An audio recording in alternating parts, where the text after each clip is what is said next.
गायत्री महामंत्र एक बार मेरे साथ दोहराओ।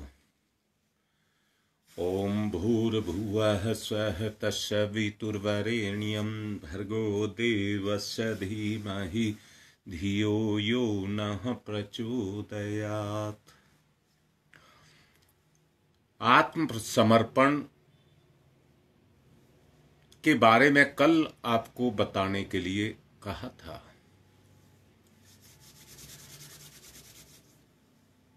कोई चीज, जब मैंने कल कहा था, विचार ही है जो हमें किसी के साथ जोड़ता है।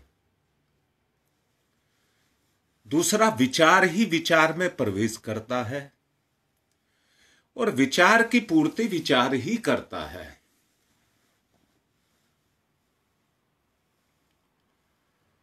अगर आत्मसमर्पण की परिभाषा की बात करें तो एक बात को समझना बहुत जरूरी है। वो ये कि अल्प बुद्धि वाले व्यक्ति आत्मसमर्पण का अर्थ छोड़ करके भाग खड़े हो जाते हैं।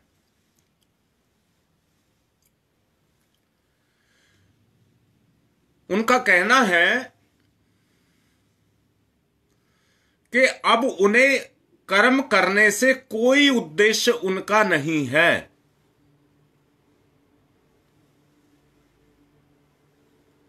मैं इसको बड़े अच्छे से समझाना आपको चाहता हूं। इस दुनिया में दो चीज बड़ी अच्छे से काम करती हैं। एक को कहते हैं सुख और दूसरे को कहते हैं दुख। सच्चाई ये है कि ये प्रकृति के गुण हैं। ये प्रकृति के गुण हैं। और गुण क्या है? सुख प्रकृति का गुण है, परंतु सुख के कारण ही दुख पैदा हुआ है। फिर दोबारा से समझेंगे। प्रकृति के साथ मित्रता सुख है। प्रकृति के साथ मित्रता सुख है और प्रकृति के विरुद्ध चलना दुख है।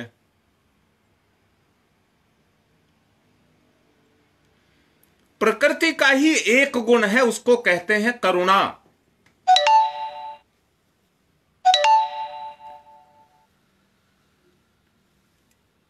जिसके अंदर दूसरों पर तरस खाना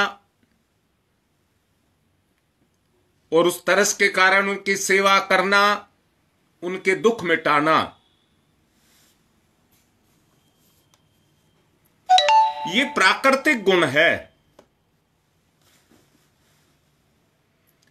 इस गुण को पैदा करने के लिए भगवान ने आपके अंदर सुख को पैदा किया है।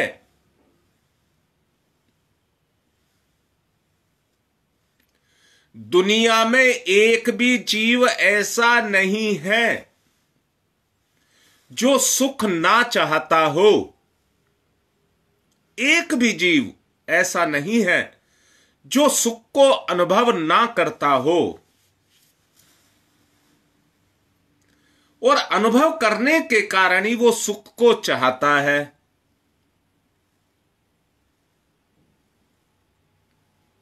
इतनी बात समझ आई नहीं आई?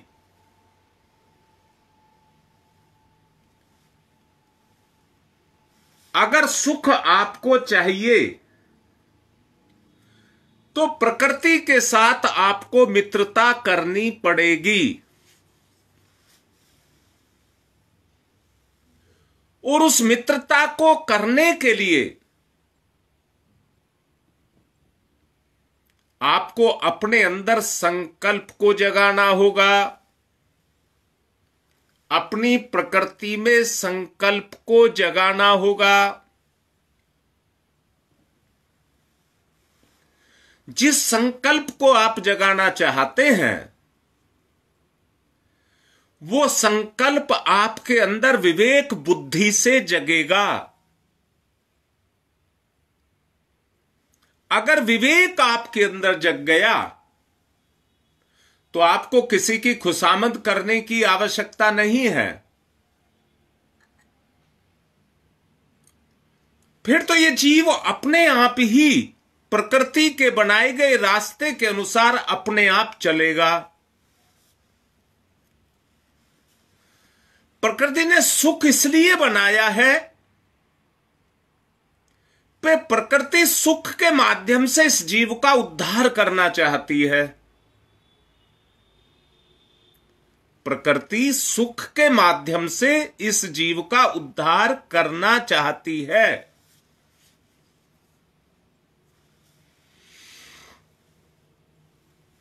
परंतु इस जीव ने उस सुख को पाकर के उसको इंद्रिय भोग लगा दिया। अब इंद्रिय भोग ऐसे हैं कि जिनकी पूर्ति कभी नहीं हो सकती, तो व्यक्ति कभी सुखी नहीं हो सकता। व्यक्ति कभी भी सुखी नहीं हो सकता क्योंकि उसकी इंद्रियों में चंचलता आ गई। और कल आपको बताया गया था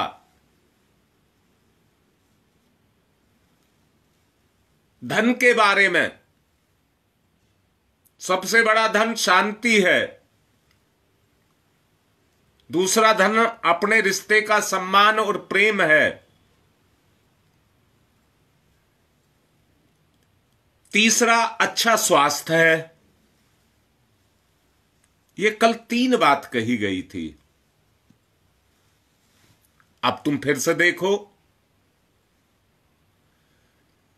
प्रकृति हमें स्वस्थ रखती है।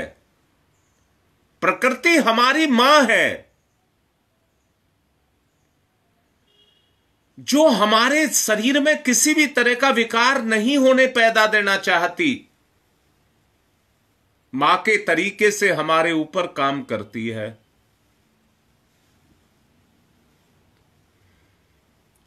दूसरा है रिश्ते का सम्मान, उसके साथ प्रेम।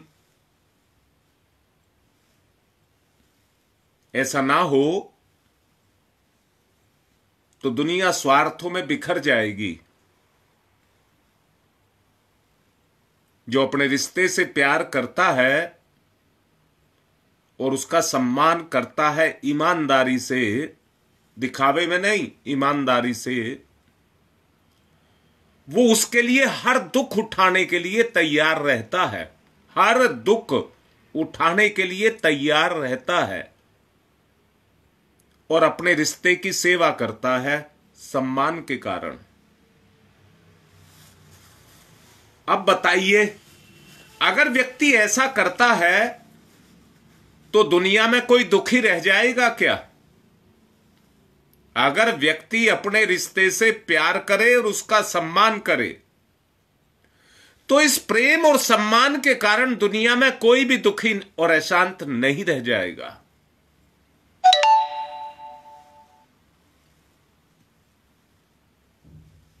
परंतु हम प्यार करते हैं, हमारी इंद्रियों का संबंध हमारे जीव के साथ है, इसलिए हम भोगों से प्रेम करते हैं जो हमारे आत्मिक संबंध से हमको दूर करते हैं। अब फिर से कह रहा हूं, जब व्यक्ति दुखों को पाकर के, व्यक्ति के अंदर दुखों को पाकर के वैराग्य की भावना जगती है तो वो अपने निर्वाण के लिए, अपने उद्धार के लिए अपने रिश्तों को छोड़ करके जंगल में चला जाता है, एकांत में चला जाता है, घर बार को छोड़ देता है और ये मान लेता है कि इस कार्य से मेरी मुक्ति हो जाएगी। परंतु आप जानते हैं, चोर, उछक्के, डकैत ये जंगलों में रहते हैं और छुपे रहते हैं। जहां छुपने की जगह मिलती है वहां पर रहते हैं और एकांत में रहते हैं, पर कभी शांत नहीं रहते, कभी शांत नहीं रहते। ठीक इसी तरह से जिनको साधु संत कहते हैं, वो कष्टों को, दुखों को नहीं सहन करते, इसलिए वैराग्य की भावना को अपने अंदर जगा करके जब जगती है तो अपनी जिम्मेदारियों को छोड़ करके घर से भगोड़े हो जाते हैं।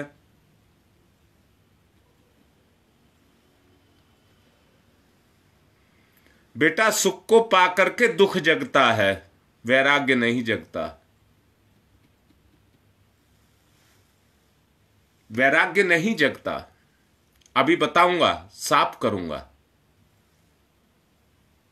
साफ करूंगा। मैं फिर से कह रहा हूं, एक बात तो ये बताई कि एकांत में जाकर के व्यक्ति सुख नहीं पा सकता, अपना निर्वाण नहीं कर सकता, उद्धार नहीं कर सकता, और अपने आप को कमजोर बना लेगा, डरपोक बना लेगा।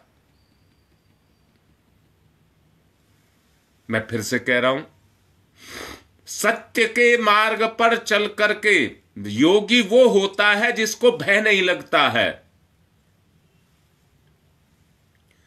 जो भोग करेगा उसको भय लगेगा, जो भोग करेगा उसको भय लगेगा, जो स्वार्थी होगा वो डरेगा।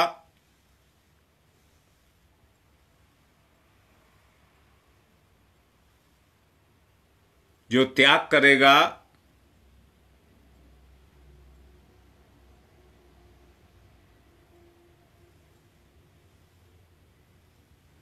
बताओ बेटा,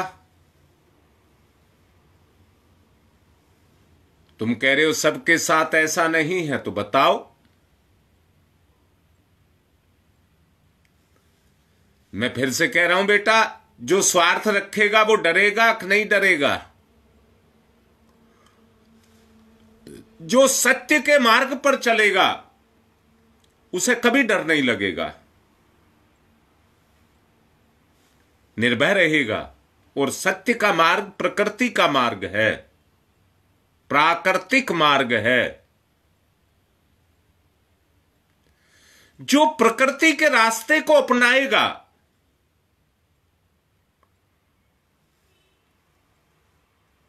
बेटा व्यक्तिगत बात है इसलिए बताऊंगा,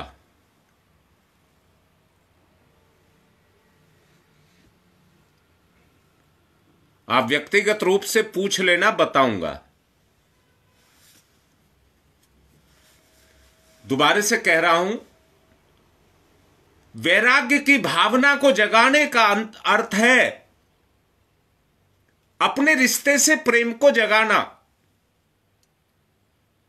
और उसके कष्टों को अपनी सेवा के द्वारा मिटाना। सेवा के द्वारा उसके कष्टों को मिटाना।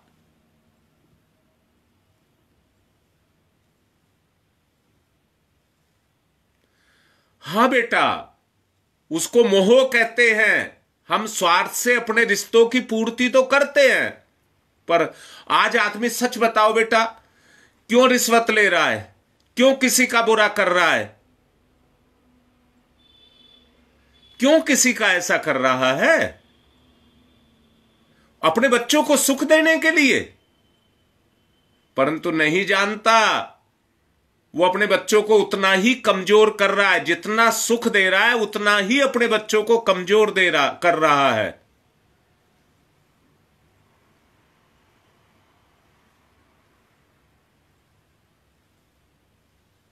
हां, निश्चित रूप से गुप्ता जी ठीक कह रहे हैं, एकांत की आवश्यकता है, परंतु एकांतता संसार की नहीं, किसी बंद कमरे की नहीं, या जंगलों और कंदराओं की नहीं, इंद्रिय भोगों की। एकांतता यही है। हम प्रकृति के बिल्कुल नजदीक रहें, माया और संसार में लिप्त ना रहें। आवश्यकता प्रकृति की है। जब तक सेवा भाव नहीं जगेगा, उदारता का गुण आपके अंदर पैदा नहीं होगा।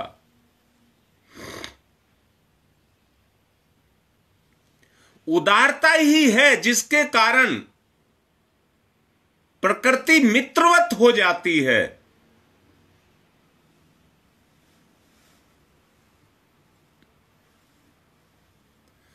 चलना, उठना, बैठना, सोना, खाना, पीना, ये क्रियाएं तो सब करते हैं। ये क्रियाएं तो सब करते हैं। कोई ये सोच ले कि इन क्रियाओं को हम छोड़ दें, अर्थात हम व्रत करते हैं। हम व्रत करते हैं, हां बिल्कुल करते हैं, और उसमें खाना पीना छोड़ देते हैं। कोई इसको यह समझ ले कि हमारा निर्वाण हो जाए, नहीं हो सकता। एकांतता यही है, प्रकृति के साथ रहें, भोगों के साथ उसमें लिप्त ना हो। वो तरह तरह की इच्छाएं उछल कूद करते रहते हैं, अब ये चाहिए, अब ये चाहिए, अब ये चाहिए, शोर शराबा मचाते रहते हैं। अगर उस एकांतता को हम चाहते हैं तो जो भोजन का अनुष्ठान किया जाता है वो इसलिए किया जाता है भोग को प्रकृति के साथ जोड़ा जाए, प्राकृतिक भोजन लिया जाए। अनाप शनाप जो मन में आया अपनी जीभ के सुख के स्वाद के लिए उसको खाया जाए ना, उस पर अंकुश लगाया जाए। जितना आप अंकुश लगाएंगे, अपनी जीभ को जितना आप कंट्रोल करेंगे,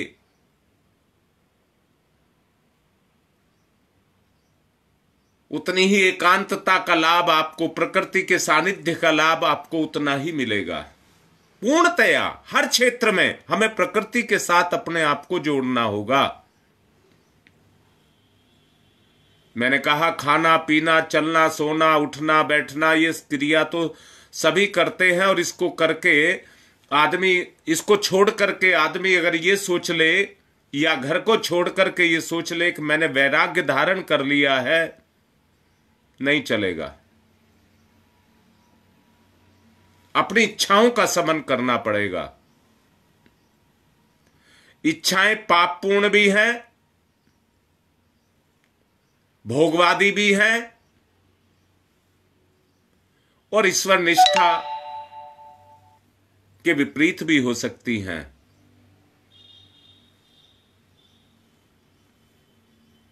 जी हां, अपने को नियंत्रित करना पड़ता है, इसलिए मुश्किल है। आदमी सारी दुनिया को नियंत्रित कर सकता है, अपने काबू में कर सकता है। अपने आप को नियंत्रण करना क्योंकि आसान नहीं है, इसलिए यह कार्य मुश्किल है। बहुत मुश्किल नहीं है। अपने पर जो अंकुश लगा ले, प्रकृति के नजदीक, अधीन नहीं कह रहा हूं, प्रकृति के नजदीक अपने आप को ले जाए, वो उतना ही वैराग्य भावना को पैदा करता चला जाएगा, और उसी से आत्मसमर्पण पैदा होगा। कोई ये सोचता हो कि अच्छा हो बुरा हो, हमने तो गुरु जी पर, भगवान पर छोड़ दिया है, मां गायत्री जैसा चाहे वैसा करे, ना, करना तो आपको पड़ेगा। कर्म तो आपके जिम्मे है, वो तो प्रेरणा और शक्ति देते हैं, वो तो प्रेरणा और शक्ति देते हैं, इसलिए कर्म तो आपको करना पड़ेगा। दृढ़ता के साथ मैं कह रहा हूं, आप आरूढ़ हो जाएं, आप ये कहें, हे प्रकृति माता, हे गुरुदेव, जो आप चाहेंगे उसी को मैं पूरा करूं।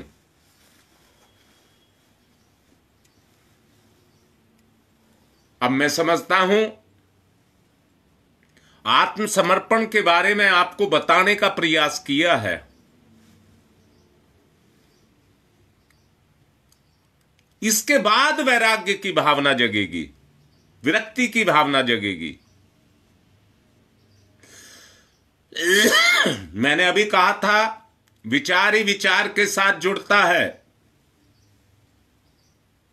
भोगवादी विचार हो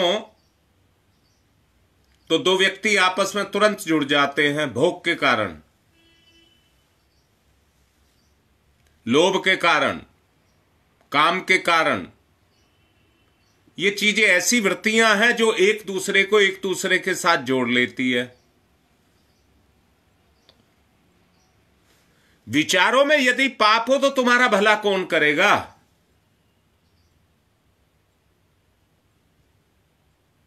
इसलिए अगर स्वभाव को बदलना है तो पहले ढूंढिए आपके विचारों में पाप तो नहीं है। अगर है तो उसको दूर करिए। जितना दूर करेंगे वैराग्य भावना अपने आप आ जाएगी। राग द्वेष से दूर होना ही वैराग्य है। कुत्सा और कुंठा दोनों को दूर करना ही वैराग्य है।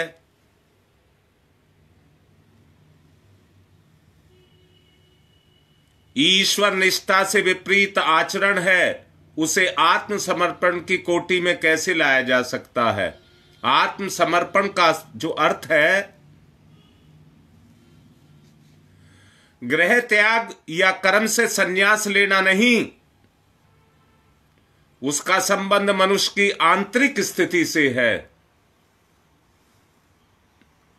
अपनी आंतरिक स्थिति को देखिए, विचार में झांकिए, मंथन करिए, तो बात बनेगी।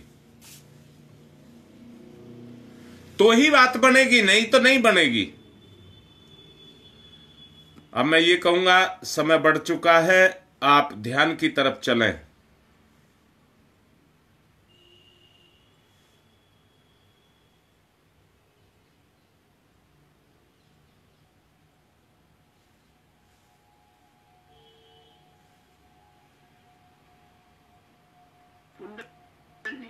जागरण की दिव्य दर्शन। प्रातः काल पूर्व दिशा, स्वर्णिम सूर्योदय।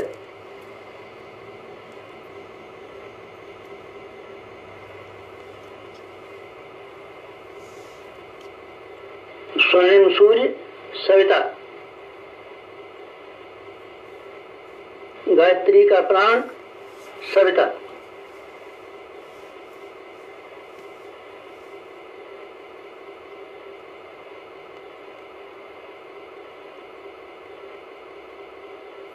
सविता इष्ट, लक्ष्य, उपास्य।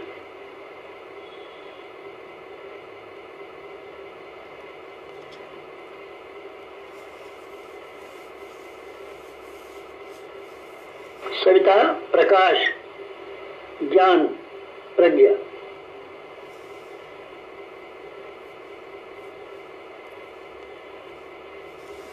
सविता अग्नि, ऊर्जा, ब्रह्म शक्ति।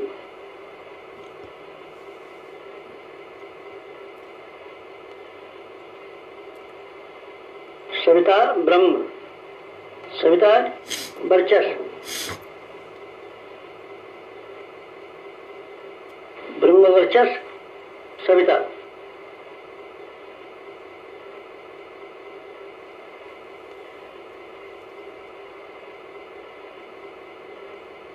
सविता उपास्य, ब्रह्म वर्चस्व उपास्य।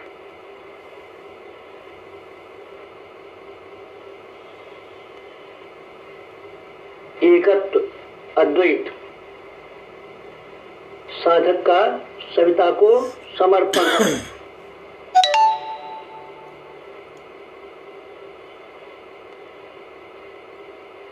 समर्पण, विसर्जन, विलय।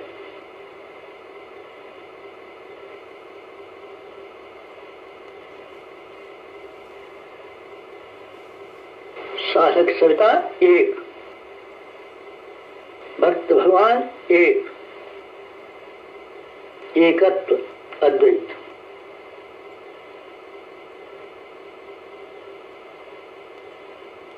कुंडलिनी जागरण। कुंडलिनी जीवनी शक्ति। कुंडलिनी अंतः ऊर्जा। कुंडलिनी प्राण विद्युत।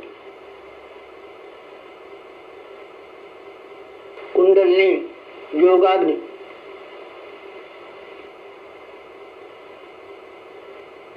कुंडलिनी ब्रह्म ज्योति।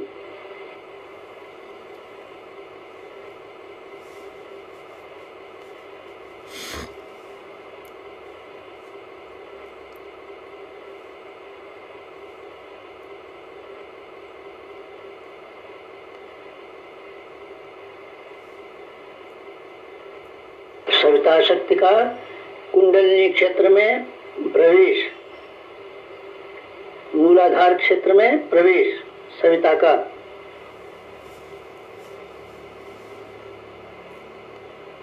प्रथम चरण कुंडलिनी जागरण का प्रथम चरण मंथन। मंथन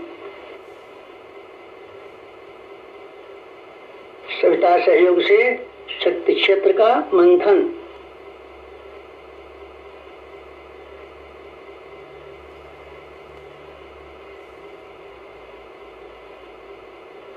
मूलाधार मंथन।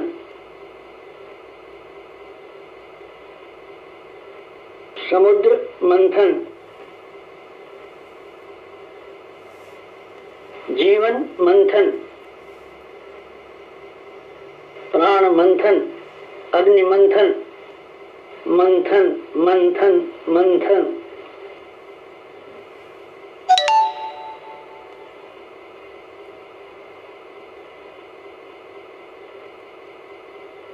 मंथन।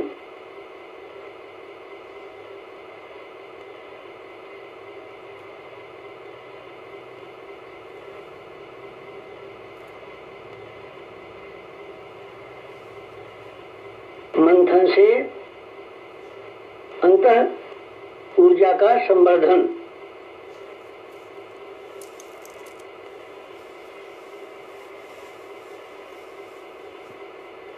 अग्निशिखा प्रज्वलन। जीवन ज्योत जागरण। आत्म जागरण है ये। द्वितीय चरण ऊर्ध्वगमन।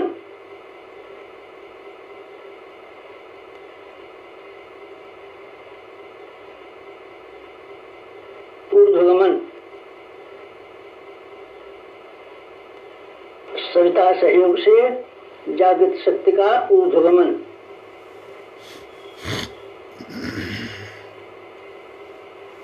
आत्मसत्ता का ऊर्ध्वगमन।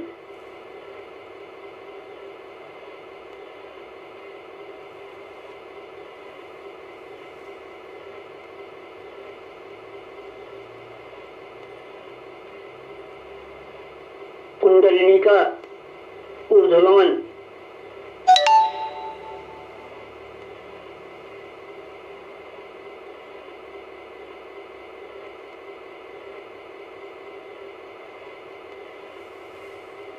मूलाधार मार्ग से सहस्रार तक कुंडलिनी का ऊर्ध्वगमन। मेरुदंड मार्ग से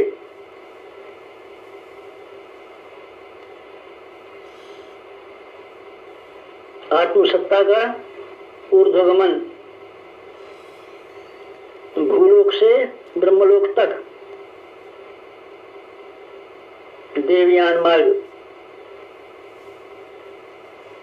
मूलाधार भूलोक, सहस्रार ब्रह्मलोक, मेरुदंड देवयान, कुंडलिनी आत्मशक्ति। जीवनी शक्ति का ऊर्ध्वगमन।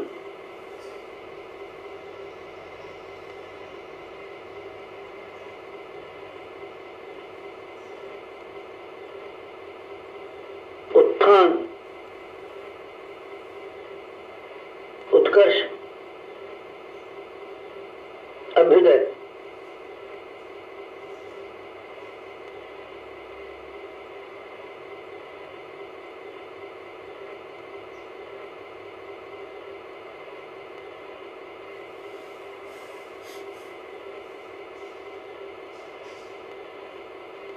ऊर्ध्वगमन, कुंडलिनी जागरण।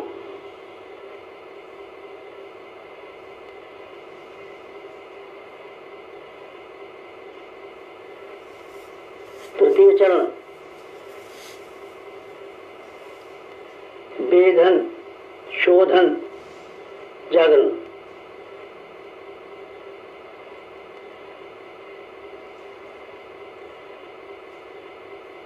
सविता सहयोग से षट चक्रों का वेधन।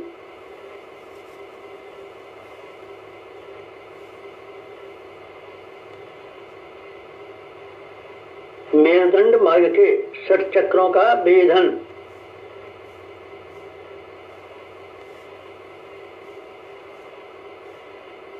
प्राण विद्युत से शक्ति स्रोतों का उत्खनन।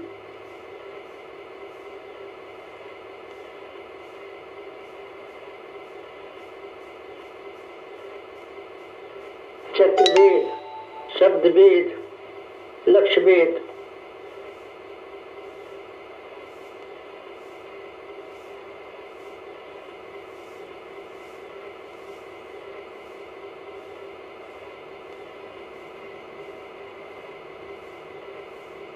वेधन, शोधन, जागरण, षट चक्रों का जागरण।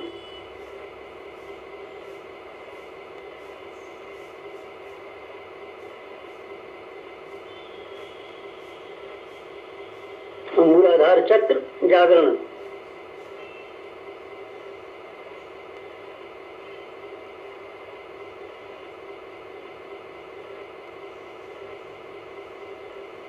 स्वाधिष्ठान चक्र जागरण।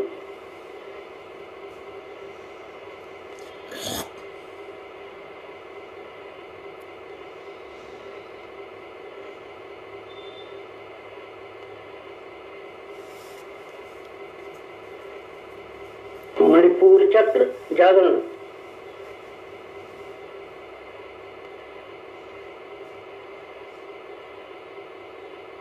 अनाहत चक्र जागरण।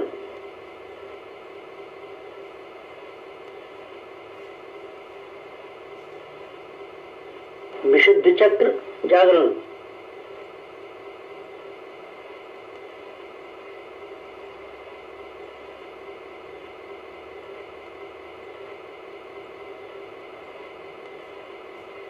आज्ञा चक्र जागरण।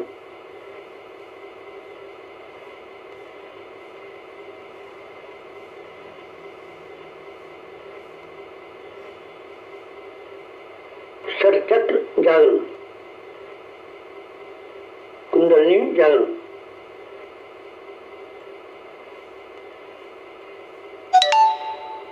चतुर्थ चरण,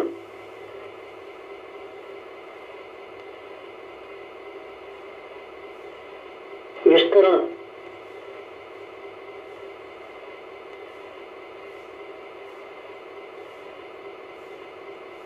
सविता सहयोग से योगाग्नि का विस्तार।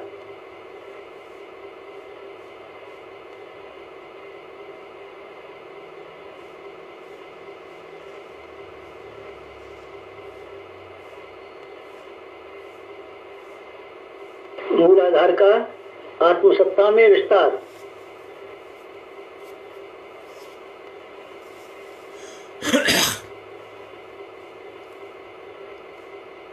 आत्मसत्ता का विश्व सत्ता में विस्तार, ब्रह्म सत्ता में विस्तार।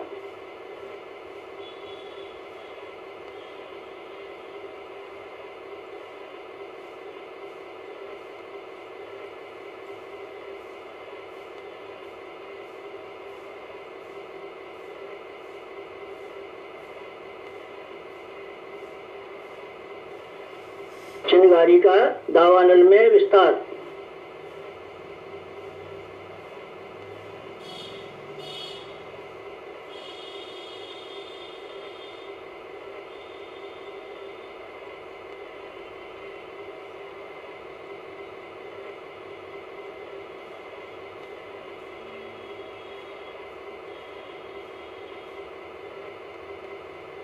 ज्योति का ज्वाला में विस्तार,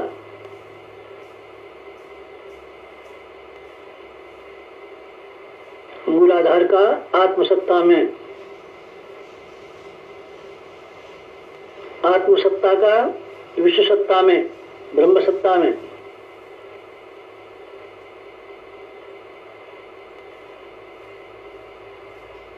चिनगारी का दावानल में,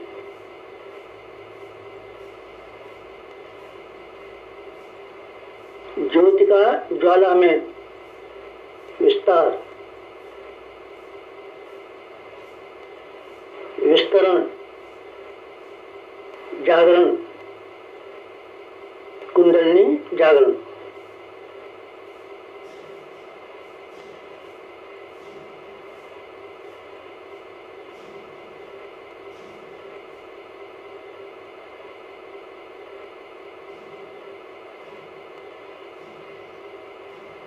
पंचम चरण, पंचम चरण कुंडलिनी का परिवर्तन,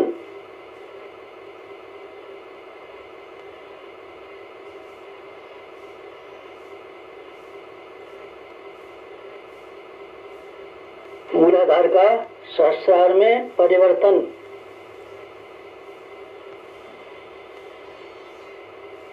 साधक का सविता में परिवर्तन,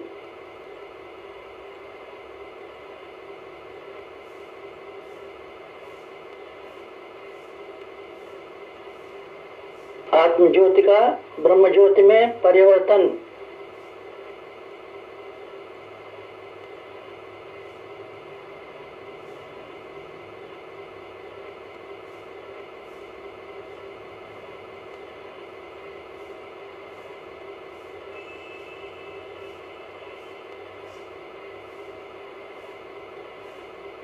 शुद्धता का महानता में परिवर्तन,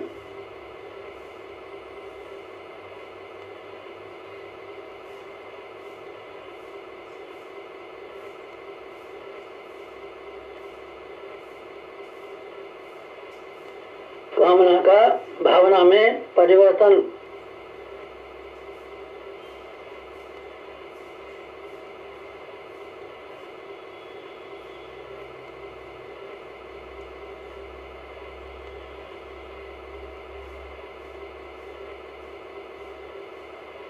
वियोग का संयोग में परिवर्तन,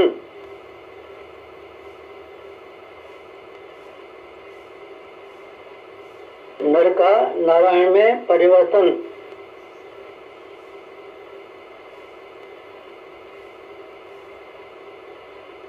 मूलाधार का सहस्रार में, साधक का सविता में, शुद्धता का महानता में, कामना का भावना में परिवर्तन, वियोग का संयोग में परिवर्तन, नर का नारायण में परिवर्तन,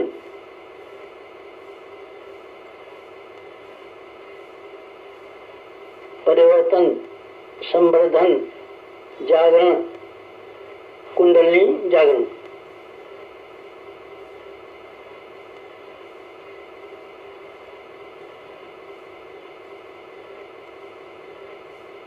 मुक्त बंधन ईश्वर दर्शन,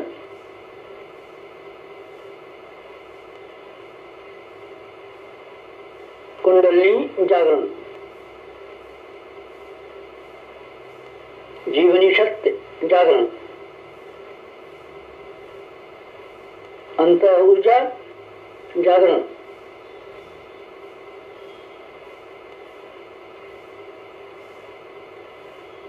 प्राण विद्युत जागरण,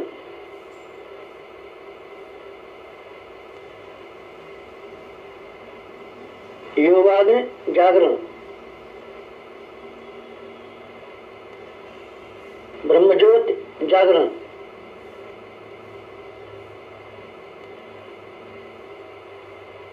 कुंडलिनी जागरण, महान जागरण, आत्म जागरण।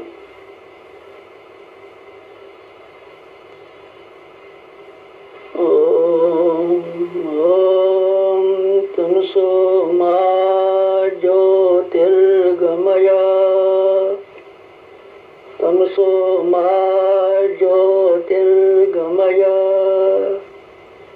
तमसो मा ज्योतिर्गमय असतो मा सद्गमय असतो मा सद्गमय असतो मा सद्गमय ओम मृत्योर्मा मृतंगमय मृत्योर्मा मृतंगमय मृत्योर्मा मृतंगमय तमसो मा तमसो मा तमसो मा ज्योतिर्गमय ज्योतिर्गमय ज्योतिर्गमय तमसो मा ज्योतिर्गमय।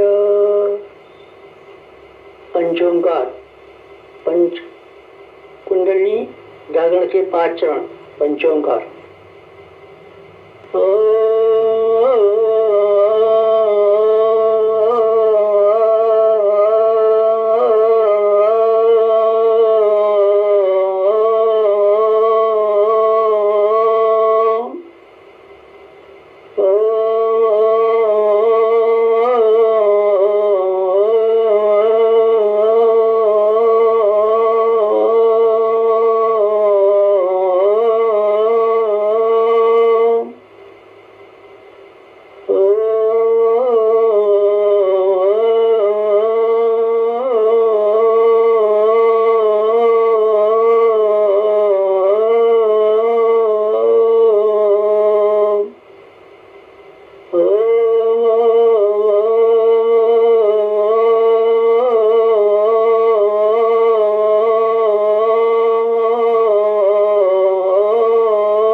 समाप्ति शांति समाप्ति शांति समाप्ति शांति समाप्ति शांति समाप्ति शांति समाप्ति शांति। दोनों हाथ रगड़े, हमारे YouTube चैनल को मुख पर फिराएं और बेल आइकन को दबाएं ताकि आपको नोटिफिकेशंस मिलते रहें। और प्रयास करेंगे समर्पण ठीक से आपको भेद पता लग जाए। समर्पण बहुत जरूरी है, वहीं से ये सब क्रियाएं शुरू होंगी। आज की बात संपन्न।